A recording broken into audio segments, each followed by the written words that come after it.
हिंदी में डरावने सत्य घटनाएं सुनने के लिए सब्सक्राइब करिए इंडियन टेल्स। क्या आपने कभी सोचा है, अगर आप रात के अंधेरे में एक लाश के साथ ट्रक चला रहे हो और आपके साथ अचानक अलौकिक घटनाएं होने लगे, तो आप क्या करोगे? आज ऐसे एक घटना के साथ मैं उपस्थित हूँ। ये कहानी है एक अनुभवी ड्राइवर की, जिसके साथ NH-31 पर हुआ एक ऐसा हादसा जो आज भी उसके जख्म ताज़ा कर देता है। चलिए सुनते हैं इंडियन टेल्स के दूसरे एपिसोड में एक सत्य घटना। मेरा नाम राजेंद्र यादव है। मैं 43 साल का ट्रक ड्राइवर हूँ। मैंने ज़िंदगी भर ट्रक चलाया है। मैंने लगभग हर रात हाईवे पर ही गुजारी है, पर जो एक रात NH-31 पर मेरे साथ हुआ, उसके बाद मैं कभी रात में अकेला सफ़र नहीं करता। ये बात है दिसंबर 2017 की। तब मैं एक छोटा ट्रक चलाता था। मैं उस रात शाम को खाना खा के बैठा था। उतने में मुझे एक कॉल आया और कॉल पे बोला, अरे राजेंद्र भाई, एक अर्जेंट बॉडी ट्रांसपोर्ट का काम है। ये पोस्टमार्टम के बाद रांची से कोलकाता ले जाना है। मैं हैरान था। लाश? वो भी रात के 8 बजे। लेकिन पैसा अच्छा मिल रहा था, तो मैंने हाँ कर दिया। मैं अपना ट्रक लेकर हॉस्पिटल पहुंच गया। थोड़ी देर रुकने के बाद अंदर से लाश लेकर आए। वो एक सफ़ेद प्लास्टिक में बंधा था। अजीब सी बात थी, वो लाश के साथ कोई नहीं था। मुझे अकेले ही लेके जाना था। लाश को गाड़ी के अंदर रखा गया और हॉस्पिटल अटेंडेंट ने मुझे उनका डेथ सर्टिफिकेट दिया और साथ ही उनके कुछ और कागजात।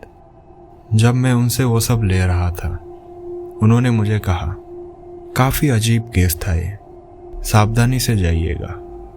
मुझे थोड़ा अजीब लगा, पर मैंने बस हंस के उनको उत्तर दिया। फिर मैं अपने ट्रक का पीछे का दरवाज़ा बंद करने गया। जब मैं दरवाज़ा बंद कर रहा था, मुझे वो लाश बंदी प्लास्टिक के अंदर से हल्की सी हलचल महसूस हुई। मुझे थोड़ा अजीब लगा, पर मैंने सोचा ये बस मेरा भ्रम होगा। फिर मैं गाड़ी पे चढ़ा और सफ़र शुरू किया। मुझे वो लाश कोलकाता के एक पुलिस स्टेशन में छोड़ना था। सफ़र जारी थी। लगभग आधी रात हो गई थी। मैं झारखंड बॉर्डर के पास जंगल से गुजर रहा था। घना अंधेरा था। हाईवे पूरी तरह सुनसान था। NH-31 आज काफ़ी शांत था। सुनसान रात, जंगल के बीच से मैं एक लाश को लेकर जा रहा था। मुझे ज़ोर से पेशाब आ रहा था।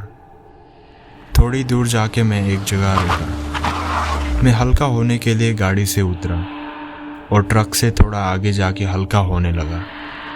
जब मैं हल्का हो रहा था, मुझे मेरे ट्रक के पीछे के दरवाजे में किसी के मारने की आवाज़ आई। ऐसा लग रहा था कि कोई हथौड़े से दरवाज़ा तोड़ने की कोशिश कर रहा है। मैं फटाफट हल्का होकर अपने छोटे फ़ोन की फ्लैशलाइट चला के भाग के देखने गया। जैसे ही मैं पीछे पहुंचा, अचानक आवाज़ आनी बंद हो गई। मुझे बहुत अजीब लगा, पर मैंने खुद को समझाया कि शायद कोई जानवर आके कर रहा हो। पर मेरा एक मन ये भी सोच रहा था कि अगर जानवर होता तो जब मैं यहाँ आया तो उसको भागते हुए देखना चाहिए था, या कम से कम भागने की आवाज़ तो आनी चाहिए थी। मैं ये सब सोचते हुए गाड़ी पे चढ़ा। गाड़ी स्टार्ट करके चलने लगा।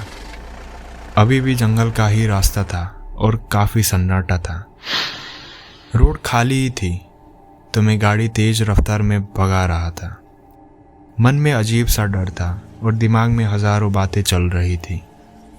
उतने में सड़क किनारे से कोई आदमी दौड़ के आया और मेरी गाड़ी से टकराया। मैंने ज़ोर से ब्रेक मारी। मेरी जान निकल गई थी। मैं झटपट गाड़ी से बड़ा लाइट लेके उतरा और इधर उधर देखने लगा। अजीब बात थी, वहाँ किसी का नामो निशान नहीं था। मैं दूर दूर तक देखा। गाड़ी के नीचे, साइड में कहीं भी कुछ नहीं था, न गाड़ी के आगे कुछ टकराने का निशान।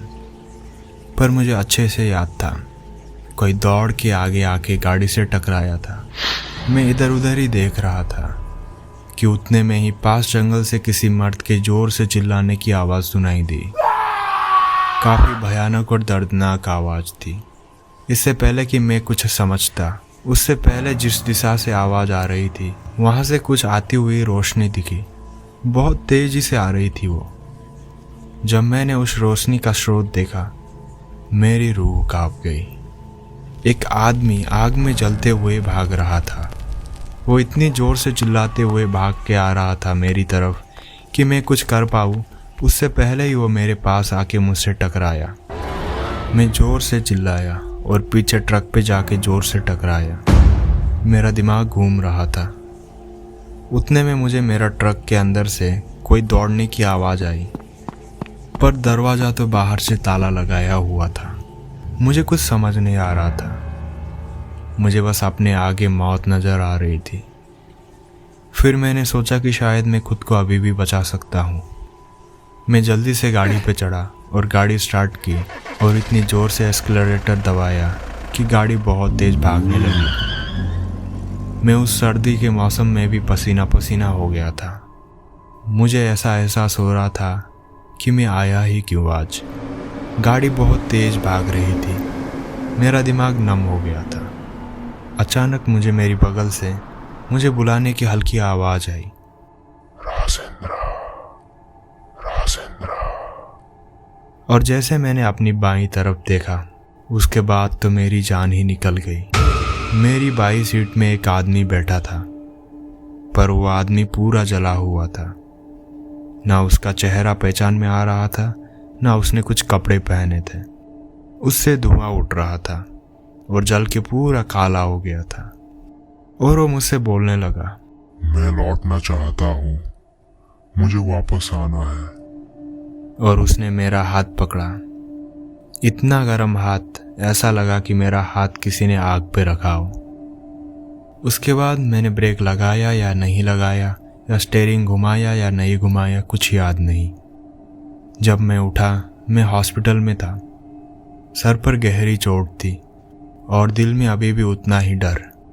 दिमाग सारी बातें याद कर रहा था और जैसे जैसे बातें याद हो रही थी वैसे वैसे मैं और घबरा रहा था।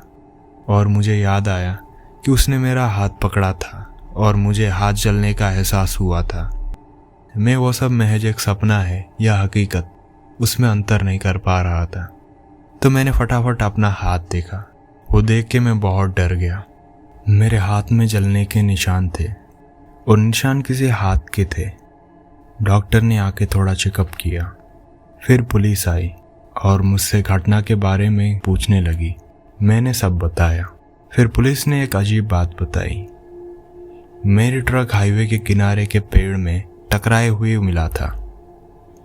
ट्रक का पीछे का दरवाज़ा खुला था और वो लाश वहाँ से गायब था। मुझे पुलिस स्टेशन ले जाया गया और वहाँ पे और थोड़ी ज़्यादा इंक्वायरी हुई।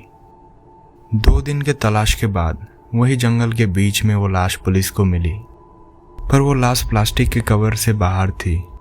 रिपोर्ट में कोई जानवर लेके गया करके लिखा गया, पर सबको पता था अगर कोई जानवर होता तो वो लाश में कोई खरोच तो होनी चाहिए थी। लाश मिलने के बाद मुझे पुलिस स्टेशन बुलाया गया। सबके लिए वो एक खौफनाक घटना थी। पुलिस से काफ़ी देर बात हुई मेरी। पुलिस ने कहा उस लाश को उसी के भैया ने जिंदा जला के मारा था, वो भी बस पैसे और संपत्ति के लिए। इंस्पेक्टर ने कहा कुछ केस ऐसे होते हैं जहां कानून भी बन जाता है। सबने कहा मैं बहुत भाग्यशाली हूँ जो ऐसे घटना से जिंदा बाहर आ गया। मेरे हाथ में वो निशान अभी भी है।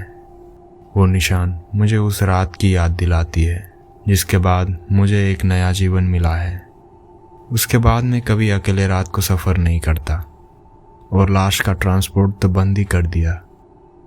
क्या पैसा और संपत्ति इतना ज़रूरी है कि रिश्तों को जला दे? ऐसी घटनाएं हमारे समाज के ऐसे साए को दर्शाते हैं जहां रोशनी की एक किरण भी नहीं है। आशा है आपको ये एपिसोड पसंद आया होगा। नीचे कमेंट में कैसा लगा ज़रूर लिखिएगा। साथ में वीडियो को लाइक और चैनल को सब्सक्राइब करने मत भूलिएगा। अगले एपिसोड में मिलेंगे। धन्यवाद।